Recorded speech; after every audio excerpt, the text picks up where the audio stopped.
पूछ रहे हैं, तो जो ये शरीर मिटने वाला है, तो हम हमारा मान लो कुछ बिगड़ गया तो उसमें हमको क्यों सोचना है, क्योंकि वो भी मिटेगा, ये भी मिटेगा। सच है। और जो इसमें बैठा है जीव रूपी आत्मा, उसका इनसे लेना देना नहीं है, उसका कभी दिक्कत होता ही नहीं, ना अनिष्ट होता है ना मंगल होता है, क्योंकि वो इनसे परे है। इसी बात को हमको समझना है। तो हमेशा जो है आत्मसमर्पण वाली भावना लेके चलना है, तभी कल्याण है। क्योंकि जीव कितनों भी तपस्या कर ले, वो नहीं मुक्त हो सकता, कोई ना कोई त्रुटि बनेगी।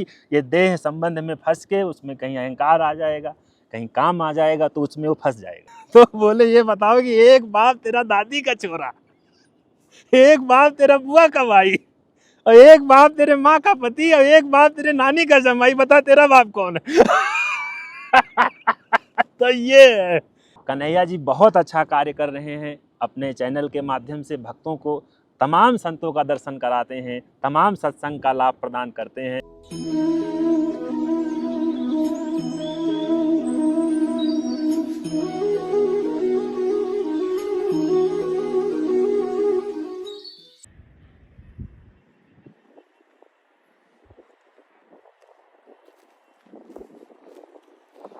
नमस्कार साथियों, आपका दोस्त, आपका भाई, आपका साथी, संतों के चरणों का छोटा सा दास कन्हैया शर्मा एक बार फिर आपको उस धर्म की यात्रा के माध्यम से संतों की तलाश करने के लिए आया हूं और संतों के दर्शन करवाने के लिए आया हूं। दर्शन तो खुद कर रहा हूं, आपको भी करवा रहा हूं। ऐसा है कि संतों का कहना भी है, दर्शन करवाने का भी फल है, दर्शन करने का भी फल है।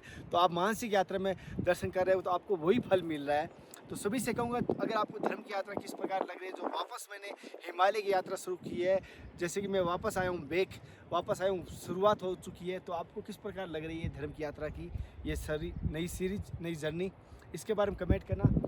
पहाड़ों में संतों की तलाश बड़े संघर्ष के साथ कर रहा हूँ। जैसे आप देखा, पूरा पैदल पहाड़ पे चढ़ के यहाँ तक पहुँचा हूँ। कितनी ठंड में, कितनी ठंड के बीच में प्यास भी लगती है, ठंड भी लगी है, सभी कॉम्बिनेशन साथ में बैठता है। तो ऐसे संतों के दर्शन करूँगा। पहले तो गुरुजी मेरी तरफ से, समस्त भक्तों की तरफ से आपके चरणों में साक्षात दंडवत करना। गुरुजी, जैसे पिछली बार आपसे सत्संग ली, बहुत सारे भक्तों ने कहा कि महाराज जी से एक बार वापस सत्संग लेना है, लेकिन 1 साल हो गए उस बार सत्संग लेने, क्योंकि उस आ नहीं पाया मौसम के अनुसार, और 6 महीने पट भी बंद हो गया, आपसे संपर्क नहीं हो पाया। लेकिन जैसे पिछली बार आपने सत्संग दे रहे थे, जैसे हमारी एक बात चल रही थी, राम नाम की बात चल रही थी, आपसे उस विस्तार से नहीं ले पाया। राम की क्या महिमा है, राम नाम ही क्यों सर्वश्रेष्ठ बना गया है? सर्वप्रथम हम लोग बद्रिका आश्रम क्षेत्र में बैठे हुए हैं, तो पहले यहाँ का एक संक्षिप्त में आपके YouTube चैनल के माध्यम से लोगों को यहाँ की कथा बता देते हैं। सर्वप्रथम ये गंधमादन पर्वत के नाम से, जिस पर्वत पे अपन बैठे हैं, ये जाना जाता था। तो नारायण भगवान क्षीर सागर में योग निद्रा में लेटे हुए थे, और माता लक्ष्मी जगत जननी उनके पैर दबा रही थी। तो उनके मन में आया कि ये तो सोते रहते हैं हमेशा, अपने बच्चों के लिए कुछ नहीं करते, बच्चे बहुत परेशान रहते हैं। तो उन्होंने भगवान से कहा कि आप तो कुछ नहीं करते, वहाँ कितने मनुष्य आपके बच्चे हैं, वो सब कितना परेशान है, उनके लिए तो आप कुछ करते नहीं। तो भगवान को वो बात लग गई, तो वो जो है ब्रह्मांड में घूमने लगे कि कहाँ तप किया जाए। तो ये गंधमादन पर्वत पर वो आए, तो यहाँ इधर चरण पादुका है, तो वहाँ उन्होंने अपने चरण पादुका उतारी, और ये बर्फ मंडित पर्वत था। तो भगवान ने देखा, और उसके पहले यहाँ शिव पार्वती रहते रहे, तो ये आदि कैलाश भी बोला जाता है। तो शिव पार्वती रहते रहे, तो उन्होंने एक बालक का रूप लिया। तो बालक का रूप लेके वो रोने लगे। उसके बाद जो है माता पार्वती अपनी गुफा से बाहर निकलती हैं, देखते हैं कि एक बालक रो रहा है, तो उनके अंदर ममत्व छलकने लगता है। तो वो जाती हैं बालक को उठाने के लिए, तो भगवान शिव बोलते हैं कि मत छूना उसको, नहीं तो यहाँ से भागना पड़ेगा, वो आम बालक नहीं है। तो बोले आप ऐसे ही बोलते रहते हैं, कुछ पता होता तो है नहीं आपको। तो वो बालक को उठा लेती हैं, और जिस गुफा में वो रहती हैं उसी में लिटा देती हैं कि ये ठंड से बच जाएगा। तो वो तप्त कुंड में स्नान करने जाती हैं। उसके बाद जब वो आती हैं तो देखती हैं वो चतुर्भुज में हो गए नारायण। तो बोले भगवान आप कौन हैं? तो बोले मैं तो नारायण हूँ। तो बोले यहाँ कैसे? बोले आप ही ने तो लिटाया है, अब आपने मेरी यहाँ प्रतिष्ठा कर दी है, तो अब ये मेरा क्षेत्र है। तो उन्होंने कहा कि आप पहले बोल देते। माता पार्वती ने कहा तो हम लोग यहाँ से कब का चले जाते। तो बोले फिर माँ का प्रेम नहीं मिलता। तो वो लोग फिर यहाँ से मानसरोवर चले गए, शंकर भगवान और माता पार्वती। तो यहाँ फिर भगवान, ये क्षेत्र उनको अच्छा लगा, वो अपना पद्मासन में बैठ गए और तप करने लगे। फिर लक्ष्मी जी को बेचैनी हुई कि नारायण के बिना वो अधूरी हैं। तो नारद जी से उन्होंने पूछा कि कहाँ है, तब उन्होंने इस क्षेत्र के बारे में बताया। तो बद्रीनाथ जो इसका नाम पड़ा बाद में तो बद्री जो है संस्कृत शब्द है, उसका नाम होता है बैर, जो भगवान शिव को चढ़ता है, और वो बहुत घन वृक्ष होता है। तो यहाँ बर्फ बहुत पड़ती थी, तो उन्होंने भगवान के पीछे बैर का रूप ले लिया। तो वो बर्फ पूरी माता जी झेलती रही। तो जब भगवान की आंख खुली तो उन्होंने कहा, देवी आपने तो मुझसे भी बढ़ के तपस्या की है, तो ये स्थान अब आपके नाम से जाना जाएगा। तो बद्री माने माता लक्ष्मी जी और नाथ माने उनके स्वामी। तो बोलो बद्रीनाथ भगवान की जय। और राम नाम की महिमा बताने से पहले हम अपने गुरुदेव भगवान के चरणों का ध्यान करेंगे। गुरुर् ब्रह्मा गुरुर्विष्णु गुरुर्देवो महेश्वरा गुरुर् साक्षात् परब्रह्म तस्मै श्री गुरुवे नमो नमः। नीलाम्बुज श्यामल कोमलांगम सीता समारोह पितवाम भागम पाणौ महासायक चारुचापम नमामि रामम रघुवंशनाथम। अतुलित बलधामम हेमशैलावदेहम धनुजवन कृशानुम ज्ञानिनामाग्रगण्यम सकल गुण निधानम वानराणामधीशम रघुपति प्रिय भक्तम वात जातम। राम जो नाम है वो अनंत काल से है। सबकर परम प्रकाशक जोई भगवान शिव पार्वती जी से कहते हैं। राम अनादि अवधपत सोई। तो राम नाम जो है अनंत काल से चला आ रहा है, लेकिन इसका प्रचार प्रसार त्रेता से ज्यादा हुआ। और उसके कई कारण हैं। शिव जी पहले अंदर ही अंदर जपा करते थे, बाहर उन्होंने इसको प्रकट नहीं किया था। तो जब त्रेता का युग आया तो नारद जी ने श्राप दिया था भगवान नारायण को कि एक बार उनको मोह हो गया, वो लंबी कथा हो जाएगी, एक बार उनको मोह हो गया तो फिर उन्होंने उनको बंदर का मुख दे दिए। तो इसलिए उनको वो उनको लगा कि हमारा बड़ा अपमान हुआ है, तो उन्होंने श्राप दे दिया कि जिस तरह हम जो है एक नारी के विरह में इतना भटके हैं, तड़पे, इसी तरह आप भी ऐसे भटकोगे तड़पोगे। तो जब त्रेता युग में भगवान राम पैदल जा रहे होते हैं, माता सीता का हरण हो जाता है, तो पंपा सरोवर जब पहुंचते हैं तो नारद जी देखते हैं कि मोर साप का अंगीकारा और सहत राम नाना दुख भारा, कि मेरे श्राप को प्रभु ने स्वीकार किया है, नाना प्रकार से दुख सह रहे हैं। तो उन्होंने यही मांगा है कि जद्दब प्रभु के नाम अनेका श्रुति का अधिक एक ते एका राम सकल नामंते अधिका और हो काल अगखग मग बधिका। कि बेश्रुति माने वेद, वेदों में जितने भी आपके नाम हैं एक से बढ़कर एक हैं, लेकिन प्रभु मैं ये ढिठाई करता हूं कि ये जो राम नाम है ये सबसे ऊपर होना चाहिए। आपके जितने ये तारा मंडल हैं नाम रूपी, इसमें ये चंद्रमा होना चाहिए, राम नाम, राम का नाम। तो भगवान ने यो मस्त दिया, तो कहा ऐसा ही होगा। तो इसीलिए जैसे राम हम और कोई भगवान का नाम लेते हैं, जैसे मान लो श्याम है या कृष्ण है, तो वो थोड़ा कठिन है, क्लिष्ट है। कृष्ण जितना हम बोलेंगे उतनी बार में हम 10 बार राम बोल देंगे, लेकिन राम जो है रा बोलेंगे, जैसे रा तो मुंह बंद करेंगे तो माँ अपने आप निकल जाएगा, खाली हमको रा बोलना है, रा। माँ जो है जब होठ बंद करेंगे तो माँ अपने आप निकलेगा। तो ये अपने में पूर्ण है और ये अग्नि बीजक है। और शंकर जी जो है, बाबा तुलसी जी लिखते हैं कि नाम प्रसाद संभव अविनाशी और साजु अमंगल मंगल राशि। नाम के प्रसाद से भगवान शिव जो अमंगल श्रृंगार करते हैं, साजु माने श्रृंगार, सांप बिच्छू मृगछाला, लेकिन नाम के प्रसाद से वो मंगलों की राशि है, ढेर है। और सुख सनकादि सिद्ध मुनि जोगी, जो हमारे ऋषि मुनि सुखदेव जी, सनकादि और भी जोगी ऋषि मुनि, और नाम प्रसाद ब्रह्म सुख भोगी, नाम के प्रसाद से वो ब्रह्मानंद का सुख भोगते हैं। और नारद जान्यो नाम प्रतापो और जग प्रिय हरिहर हरि प्रिय आपो। नाम के प्रताप को नारद मुनि ने जाना, भगवान शिव हरि को प्रिय हैं और हरि जो है शिव को प्रिय हैं, और नारद जी दोनों को प्रिय हैं। और ध्रुव संगलानि जपे हरिनाऊ और पायो अचल अनुपम ठाऊ। ध्रुव जी ने नाम के प्रसाद को जाना, 5 साल की अवस्था में उन्होंने अचल प्राप्त कर लिया।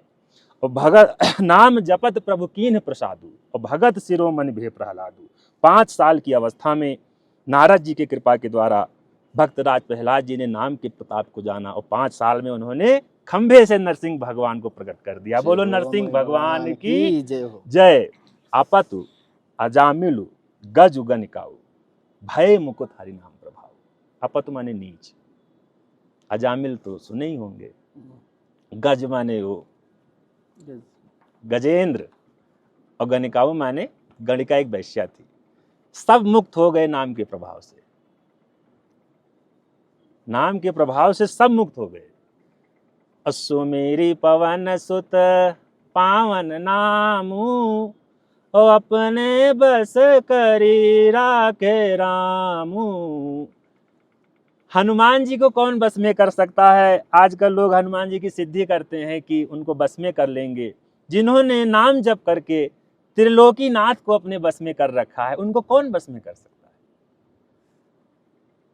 त्रिलोकीनाथ को उन्होंने बस में कर रखा है, और दुनिया वालों को आज तक चीर के किसी ने नहीं दिखाया सीना। भक्त तो बहुत हुए लेकिन सीना चीर के किसी ने नहीं दिखाया।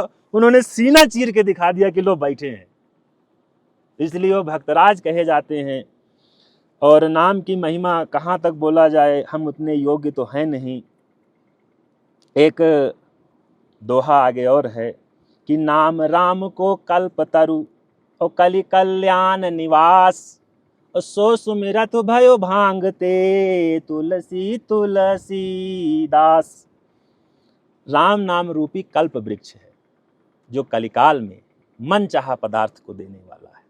इसी तरह भांग रूपी जो अपवित्र पौधा, तुलसीदास जी अपने को बोल रहे हैं, राम राम करके वो तुलसी तुलसी हो गए, पवित्र, सबको पवित्र करने वाले हो गए। और कलयुग में नहीं कलि करम न भगत विवेकु, और राम नाम अवलंबने को। कलि में न भक्ति है, न ज्ञान है, न कर्म है, एक राम नाम का ही अवलंबन है। बड़े बड़े महापुरुषों ने, बाबा तुलसी ने इसी का गुणगान किया है कि कलयुग केवल हरि गुण गाहा, पावै नर गावै नर पावै भवथा। तो इस प्रकार से राम नाम की जो महिमा आप पूछ रहे थे कि ये क्यों बड़ा है, ये इसलिए बड़ा है क्योंकि भगवान से नारद जी ने वरदान के रूप में इसको मांगा था कि ये सर्वोपरि होना चाहिए।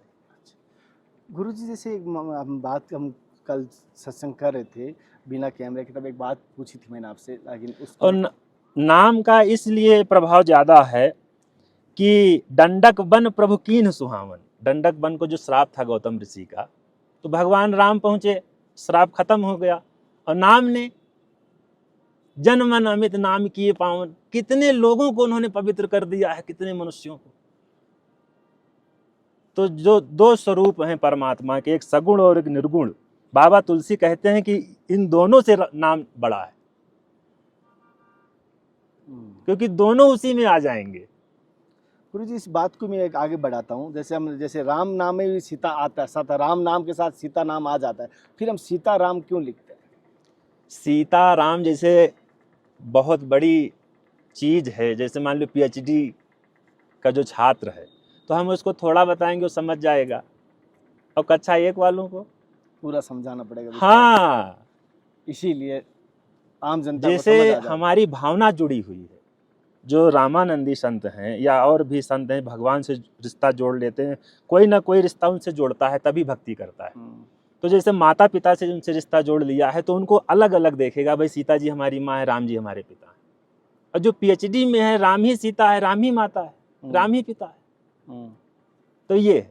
अच्छा महाराज, जैसे कल हम बात कर रहे थे, जैसे कि संत साधु ऋषि मुनि, जैसे ऋषि मुनि साधु संत ऐसे बोला जाता है, ऋषि मुनि साधु संत, इन चारों में क्या भेद है? क्या चारों एक ही है? क्या चारों एक डाल की शाखा हैं? ये चारों का अलग अलग दायित्व होता है, चारों के अलग अलग पद है, या क्या इनके बारे में? जैसे आज तो हर किसी को साधु संत कहते हैं, ऋषि मुनि तो बहुत कम मिलते हैं आज। हाँ, जैसे क्या है कि हम 1 से कक्षा पढ़ाई शुरू करते हैं, 8, 9, 10, 11, 12, तो हमारा स्तर बदलता जाता है। तो हम वही कक्षा 1 वाले नहीं रह जाते, कि रह जाते हैं।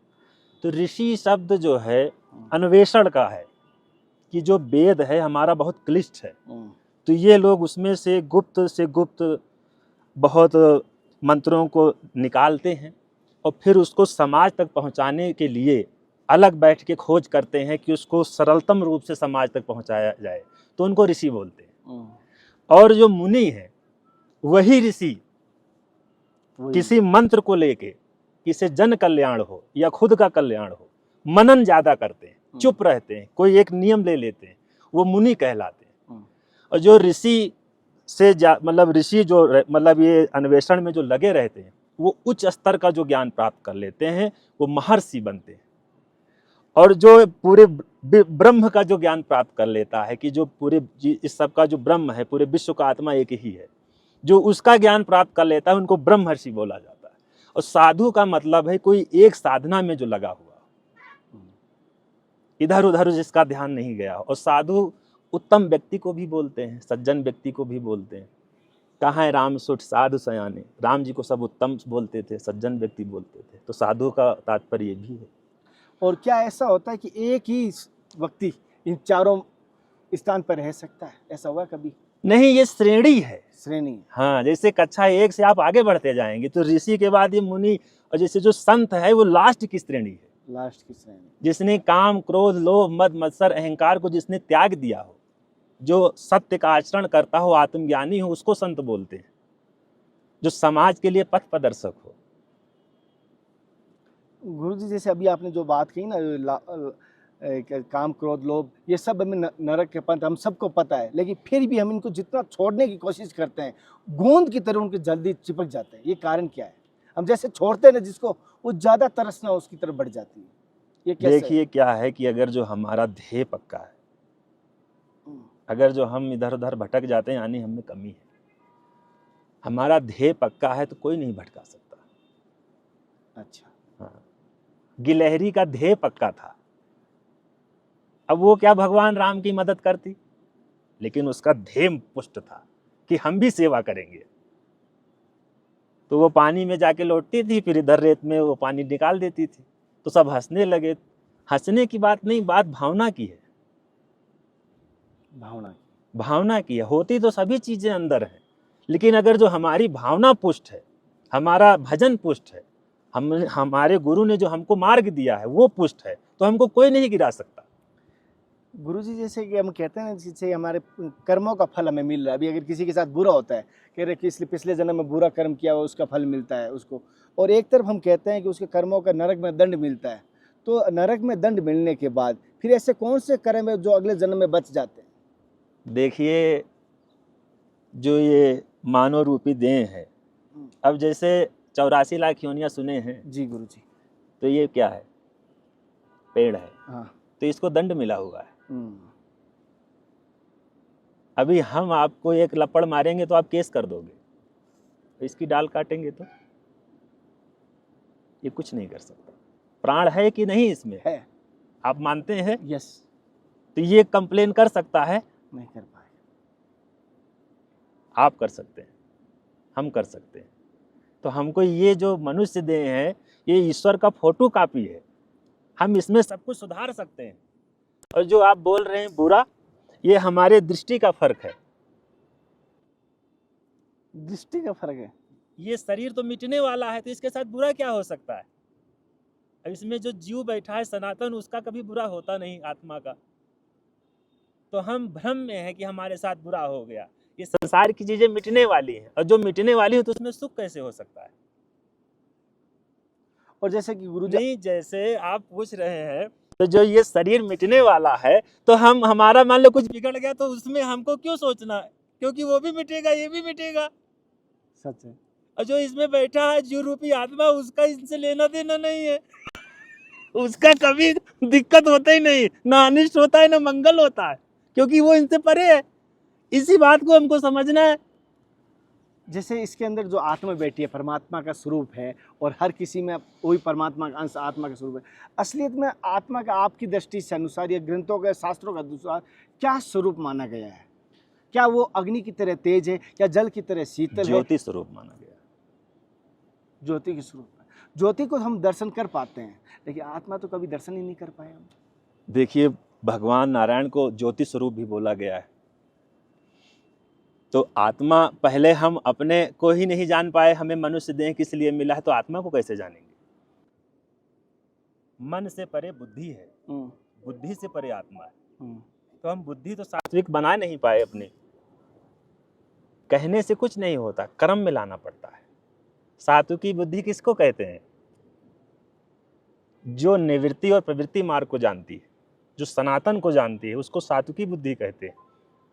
और आत्मा को जब जानेंगे जब इन तीनों से परे होंगे, तीनों गुणों से। आत्मा को जानना इतना आसान नहीं है।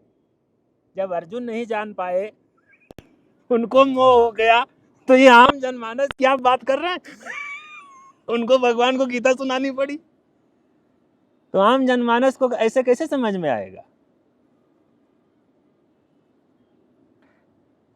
और जीवन में गुरुजी आपकी, जैसे अभी कल आप बात कर रहे थे, कोई असलियत में एक छोटी सी बात मैं पूछ रहा था आपसे, जैसे ऐसा कौन सा मार्ग चले कि हमसे कोई बंधन ना बने और ना हमसे पाप हो ना हमसे पुण्य हो, ऐसा कौन सा मार्ग? देखिए, समर्पणता का भाव लेके चलना चाहिए। हमसे पाप भी हो तो वो भी भगवान को अर्पण है, पुण्य हो वो भी अर्पण है, ये शरीर भी अर्पण है जो आपने रचना की है। तो हमेशा जो है आत्मसमर्पण वाली भावना लेके चलना है, तभी कल्याण है। क्योंकि जीव कितनों भी तपस्या कर ले, वो नहीं मुक्त हो सकता। कोई ना कोई त्रुटि बनेगी। ये देह संबंध में फंस के उसमें कहीं अहंकार आ जाएगा, कहीं काम आ जाएगा, तो उसमें वो फंस जाएगा। और जैसे समर्पणता वाला भाव हम लेके चलेंगे तो जैसे क्या है, कोई आपके पास आए, सरेंडर हो गया, प्रणिपात दंडवत, तो आप अरे चलो ठीक है जाने दो, कितनों उससे आप नाराज हो, तो वो तो परमात्मा है। जैसे गुरुजी आपने कहा ना, राम नाम उसके हृदय में ज्यादा बैठता है जिसका हृदय निर्मल और करुणा से भरा हो। क्या सेवा से हृदय निर्मल हो सकता है? संभव क्यों है? नहीं हो सकता? हनुमान जी ने सेवा से ही तो सब कितने महान बन गए। क्यों नहीं हो सकता? और सेवा किस प्रकार करें? कि सेवा तो कई प्रकार की होती है। सेवा निष्काम सेवा करनी चाहिए। और सर्वश्रेष्ठ 3 सेवा में से कौन सी है गुरुजी? एक तन की सेवा, एक मन की सेवा, एक धन की सेवा। तीनों में सर्वश्रेष्ठ कौन सी है? तीनों में सबसे श्रेष्ठ सेवा मन की। मन की। अच्छा। क्योंकि इंद्रियों में मन मैं हूँ। तो मन रूपी घोड़े पे जब हम बैठते हैं तो ये क्षण भर में परमात्मा से मिला देता है। भाई, हम मन से कल्पना करेंगे तो हम कहीं मान लो हरिद्वार आ गए, तन पहुंच सकता है अभी के अभी, धन पहुंच सकता है अभी के अभी। उसको भी पेटीएम से भी करोगे तब भी वो नेटवर्क वो सब बनाने में उसको 5 मिनट लग जाएंगे। मन से हम कल्पना की हम हरिद्वार में हैं या हम वसुधारा में या सतोपंथ में, तो मन की गति कितनी तेज है। या हम सूर्य नारायण की परिक्रमा कर रहे हैं एक नहीं हजारों परिक्रमा कर लो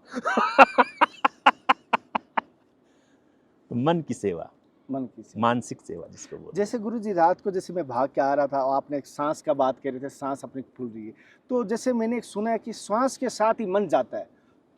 मन अभी जैसे आपने कहा मन हरिद्वार गया तो वो श्वास के साथ जा रहा है, जैसे श्वास के साथ ही निकलेगा मन। तो श्वास को कैसे सिद्ध किया जा सकता है या श्वास को कैसे साधा जा सकता है? श्वास जो है यम नियम से, प्राणायाम से इसको जीता जाता है, प्राणवायु को। तब मन जो है संतुलित होगा। खान पान इसमें मेन रखता है। अच्छा, खान पान भी पहले? हाँ, खान पान में मतलब चिकना, मसालेदार या खट्टा ज़्यादा, एकदम संतुलित आहार होना चाहिए। ना ज़्यादा कम ना ज़्यादा अधिक। और जैसे गुरुजी जैसे हम प्राणायाम यम नियम से ही मन को हम संतुलित कर सकते हैं। अच्छा, या तो नाम जप से। और जैसे आपने जैसे रात को मुझे बोला एकांत अपने मन में ही है, हृदय में ही है, पूरा अपने भीतर है एकांत। तो अपने भीतर एकांत होता है। फिर भी मैंने बहुत सारे संतों को देखा है, मैंने अपने आप को देखा है कि मेरे घर में मन नहीं लगता, मैं कहीं ना कहीं जंगल की तरफ भागता हूँ, संतों की तरफ भागता हूँ और मुझे शांति के लिए, और रियल में मुझे शांति मिलती है। मैं अभी यहाँ 4 दिन से बैठा हूँ, मैं घर पे फोन भी नहीं क्यों चला के, और मुझे यहाँ शांति मिलती है। ये क्यों ऐसा होता है? एकांत का संत विच्छेद करिए, एक धन अंत। एक धन अंत। तो हम अकेले बैठे तब भी एकांत नहीं है, हमने एकांत किया ही नहीं, या एक में अपने को अंत कर दिया। तो एक क्या है? परमात्मा है। एको ब्रह्म द्वितीयो नास्ति। तो आप ब्रह्म के क्षेत्र में आ गए तो आपको शांति तो मिलनी ही मिलनी है। अकेलापन अलग होता है। अच्छा। एकांत का मतलब है कि जो प्रभु में अपने को अंत कर दिया हो, उसको एकांत बोलते हैं। भीड़ और एक शाब्दिक अर्थ है कि निर्जन स्थान को बोलते हैं, हाँ, सुनसान स्थान को बोलते हैं। लेकिन हम सुनसान स्थान पे भी बैठे हैं, लेकिन चिंतन हमारा विषय में जाता है, तो हम एकांत कहाँ हुए? तो वो कैसे हो सकता है संभव? उसका क्या विधान है, क्या शुरुआत है? वो पीढ़ी तो सदगुरु की कृपा से होता है। आप जैसे मुझे कल भी कहा था सदगुरु की कृपा। सदगुरु की कृपा से। हाँ। हाँ, हमको कभी होपलेस नहीं या आशा विहीन नहीं होना चाहिए। और सदगुरु की कैसे हमें मिलाप होगा? सदगुरु से कैसे हम शरणागति हो पाएंगे? सदगुरु से क्यों नहीं हो पाएंगे? किस प्रकार हमें पता चलेगा हमें सदगुरु मिल गए? और नहीं मिले, जैसे सिगरेट पीने वाला हमको ज्ञान दे रहा है, तो हमको सिगरेट थोड़े देखनी है, हमको ज्ञान लेके आगे बढ़ना है। दत्तात्रेय ने यही किया, जो उन्होंने वैश्याओं से ज्ञान लिया, अजगर से ज्ञान लिया। किसी ने कान में थोड़े ही बोला था ये करो, वैश्या ने। वो उन्होंने देखा वैश्या को, हमेशा वो सज धज के अपने ग्राहक के लिए फिट रहती है, तैयार रहती है। इसी तरह हमें भी प्रभु के लिए हमेशा लगन में लगे रहना चाहिए। एक मिनट के लिए भी इधर उधर नहीं भटकना चाहिए। एकांत का जो अर्थ है वही है कि एक का जिसने अंत कर दिया हो। भाई हम बैठे हैं लेकिन अंदर चल रहा है, तो एकांत हुआ कहाँ? जब हम अपने को भूल गए तब वो एकांत हुआ। तब वो भीड़ उससे मतलब नहीं है। जब हम बैठे हैं और ब्रह्मानंद में लीन है, उसको एकांत बोलते हैं।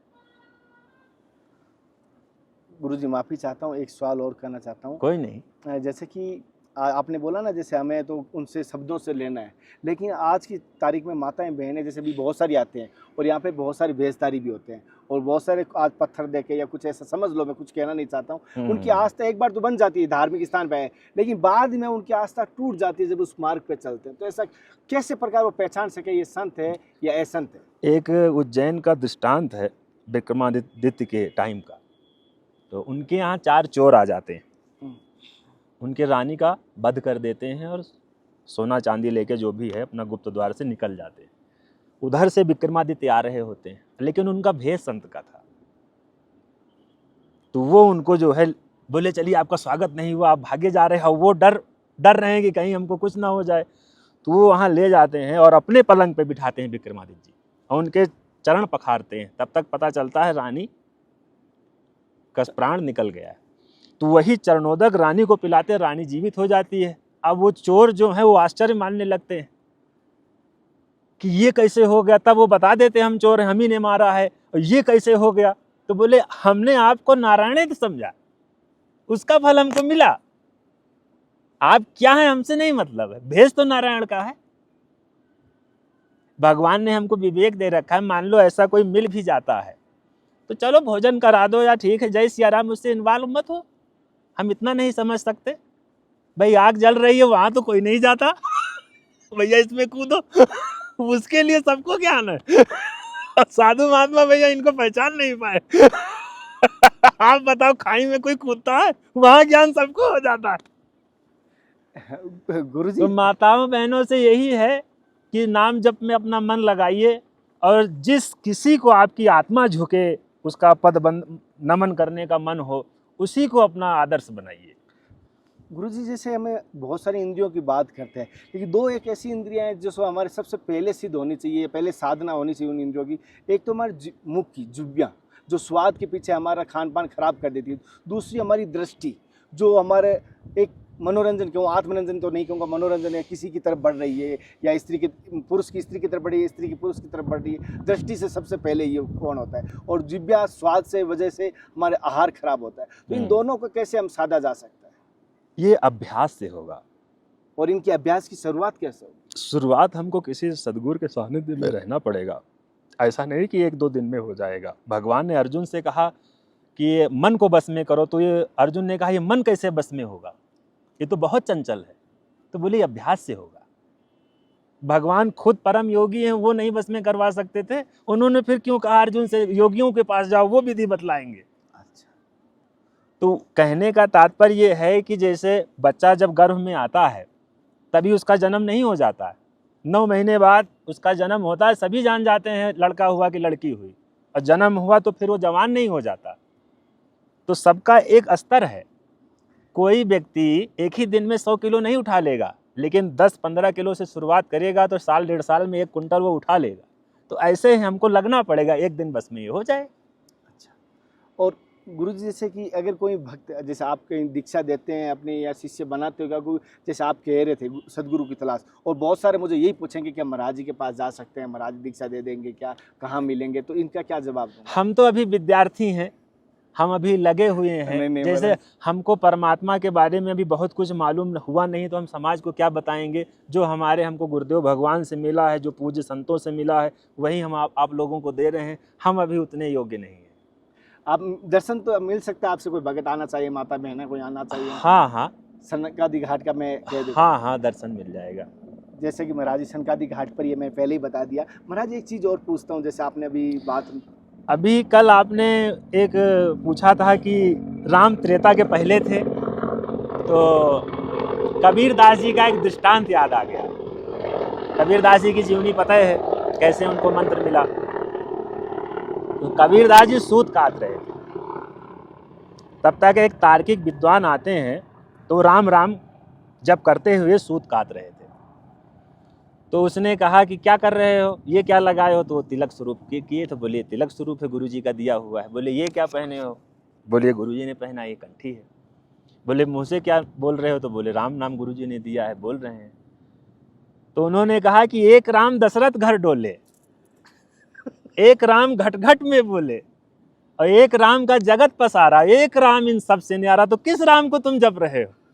तो कबीर दास जी जो है मतलब भ्रमित हो गए कि किस राम को जप रहा हूँ। तो बोले मैं गुरु जी से पूछ के बताऊंगा। तो उनके गुरु जी परम पूज्य जगत गुरु स्वामी श्री रामानंदाचार्य जी महाराज, उनके श्री चरण कमलों में कोट कोट दंडवत प्रणाम दास का। तो गुरु जी से वो पूछते हैं कि ऐसा ऐसा घटना घट गई है। तो गुरु जी बताते हैं कि जो दशरथ घर डोले हैं वो भक्ति के बस सगुण हुए, मन शत्रुपा ने तपस्या की। तो उन्होंने वरदान दिया कि मैं पुत्र होके आऊंगा। वही राम घट घट में बोले जो हम ये बोल रहे हैं, वही परमात्मा सबके घट में बोल रहा है। और उसी राम का जगत पसारा, उसी राम का ये सारी सृष्टि रचना की हुई है। और वो राम सब इन मतलब जगत पसारा, और एक राम इन सब से न्यारा। तो ये राम इसलिए वो न्यारा है कि रचना तो की लेकिन इसमें लिप्त नहीं है। फिर कबीर दास जी आते हैं, फिर वो तार्किक विद्वान आते हैं। तो बोले बताओ? तो बोले आओ बताता हूँ। तो बोले ये बताओ कि एक बाप तेरा दादी का छोरा, एक बाप तेरा बुआ का भाई, और एक बाप तेरे माँ का पति, और एक बाप तेरे नानी का जमाई, बता तेरा बाप कौन है? तो ये है, ईश्वर तो हमेशा विद्यमान है। वो भक्तों के भावना बस सगुण हो जाता है, भक्तों की भावना से बस वो सब जगह दिखाई देता है, निराकार हो जाता है। गुरुजी जैसे कि हालांकि गुरुजी का गुण तो हम नहीं कर सकते, गुणगान भी नहीं कर सकते, कोई भी कितना भी कर ले तो, लेकिन आपके गुरुजी का थोड़ा सा महिमा सुननी चाहता हूँ आपके मुखारबिंद से, क्योंकि आपने हर बार कहा है गुरु के आज्ञा का पालन, गुरु ने मुझे ये बार दिया है। मतलब मेरी कब से लालसा से ये बात पूछूं आपसे, लेकिन अब जानना चाहूँगी। गुरु देखो क्या है कि गोस्वामी जी ने क्या लिखा है, हमारी परंपरा जो है गुरु शिष्य की है भारत देश में, पिता पुत्र की नहीं है। राम जी ने अपने पुत्रों को राज्य नहीं दिया, हनुमान जी को राजा बनाए। वो शिष्य भी आप उनको बोल सकते हैं और दत्तक पुत्र भी बोल सकते हैं। क्यों? अर्जुन द्रोणाचार्य शिष्य क्यों बोलता था, कुंती पुत्र क्यों नहीं बोलता? खुद नहीं बोला कुंती पुत्र, समाज में वो शिष्य बोला मैं द्रोण शिष्य अर्जुन हूं। सुतीक्षण जी मैं उनका शिष्य हूं। तो शिष्य और गुरु की जो परंपरा है ये अनादिकाल से चली आ रही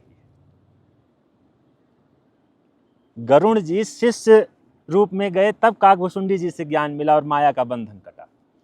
अब गुरु जी हैं, उनके बारे में हम क्या बोलें, बस उन्होंने कृपा कर दी तो आज यहाँ बैठे हैं आप लोगों के सामने, नहीं तो हम भी कहीं इधर उधर भटक रहे होते। जैसे गुरुजी, जैसे आपको भी कभी गुरुजी के पैर दबाने का मौका मिला होगा कभी ऐसा, तो आप उस समय क्या, आप सेवा करते समय क्या आपने भाव? प्रयास तो हमने बहुत किए लेकिन उन्होंने कभी सेवा ली नहीं। ऐसी दिव्य विभूति हैं, उन्होंने कहा बेटा दो सेवा होती है, एक तन की सेवा, एक मन की सेवा, और एक आत्मा की सेवा। मन और आत्मा एक ही में आ जाता है। तो उन्होंने कहा मेरी आत्मा बद्रीनाथ में बसती है, अगर जो वहाँ रह के आप जब साधन करते हैं तो हमारी आत्मा की सेवा कर रहे हैं। अब ये आप पे निर्भर करता है कि आपको तन की सेवा करनी है कि आत्मा की सेवा करनी है। तो गुरु जी ने कहा तन का बेटा नाश है और आत्मा अविनाशी है। तो मैं उसी सूत्र को पकड़ के यहाँ बद्रीनाथ धाम में निवास करता हूँ और जो गुरु जी ने मार्ग दिया है उस पे चलने का प्रयास करता हूँ। कोई त्रुटि हुई तो मुझे क्षमा करना। सियावर रामचंद्र की जय, पवन सुत श्री हनुमान जी महाराज की जय, संत भगवान जो बैठे हैं उनकी जय, कन्हैया जी की जय, सदगुरुदेव भगवान की जय, बद्रिका आश्रम क्षेत्र की जय, नर नारायण भगवान की जय। हम लोग नारायण पर्वत पर बैठे हुए हैं और आज कन्हैया जी के साथ बड़ा दिव्य सत्संग हुआ और कन्हैया जी बहुत अच्छा कार्य कर रहे हैं। अपने चैनल के माध्यम से भक्तों को तमाम संतों का दर्शन कराते हैं, तमाम सत्संग का लाभ प्रदान करते हैं। तो सियावर रामचंद्र की जय, सदगुरुदेव भगवान की जय। साथियों, महाराज जी ने आज सत्संग दी, जैसे हमारी भक्ति लेके की थी, राम जी के नाम को लेके की थी और कथा भी सुनाई थी। बद्रीनाथ धाम की भी कथा सुनाई थी, गंधमाधव पर्वत की भी सुनाई थी, नर नारायण पर्वत की भी सुनाई थी। महाराज जी से अगली सत्संग हनुमान जी के ऊपर ली और महाराज जी जो से कह रहे मैं तो निमित्त मात्र हूँ, करने वाले गुरु और हरि कृपा से हो रही है, मैं तो ये कह रहा हूँ निमित्त मात्र हूँ। अगली सत्संग के साथ फिर मिलते हैं, तब तक जय हिंद, वंदे मातरम, हर हर महादेव, हरे कृष्ण, जय सीताराम, जय बद्रीनाथ विशाल की जय, गुरुदेव जय।